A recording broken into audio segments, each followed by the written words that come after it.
like I know him. Look around you, Spider-Man. We don't need you. Marvel studio এবং Sony পিকচার্সের যৌথ প্রযোজনায় আসছে Spiderman 4 brand new day. সিনেমাটি শুরু হবে ঠিক আগের সিজন নো ওয়ে হোমের শেষ মুহূর্ত থেকে, যেখানে পৃথিবীর সবাই ভুলে যায় Peter পার্কারকে। But when everyone forgets who you are, এবার দেখা যাবে নতুন করে স্পাইডারম্যানের পরিচয় আর দায়িত্ব করার দৃশ্য। নিজেকে প্রমাণের সেই লড়াইয়ে ঘুরে আসবে কিছু পুরনো মুখ, হাজির হবে ভয়ঙ্কর সব নতুন চরিত্র।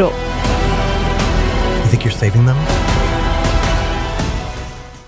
ইতোমধ্যে নিশ্চিত হয়েছেন 6 জন তারকার নাম। স্পাইডারম্যান রূপে আছেন টম হল্যান্ড, জেন্ডিয়া ফিরছেন মিশেল জোনস ওয়াটসন চরিত্রে, পদ্মা সেতু, মেট্রো রেল এবং এলিভেটেড এক্সপ্রেসওয়ে নির্মাণের গর্বিত অংশীদার বসুন্ধরা সিমেন্ট।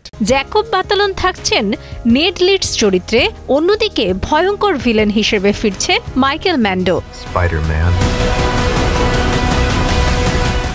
সবচেয়ে বড় চমক, জন বার্নথাল হাজির হচ্ছেন দ্য পানিশার চরিত্রে। নেটফ্লিক্স সিরিজের পর প্রথমবারের মতো তিনি পা রাখছেন মার্ভেল সিনেমা ইউনিভার্সে। You want to stop him? Then you better be ready to cross some lines, kid. পুরো সিনেমা জুড়ে থাকবে টান টান উত্তেজনা, দৃষ্টিনন্দন দৃশ্য আর চোখ ধাঁধানো অ্যাকশন। সব মিলিয়ে এই সিকুয়েল হার মানাবে আগের সমস্ত গল্পকে। সিনেমাটি মুক্তি পাবে 2026 সালের 31শে জুলাই। স্পাইডারম্যানের এই নতুন গল্প দেখার অপেক্ষায় লাখো দর্শক।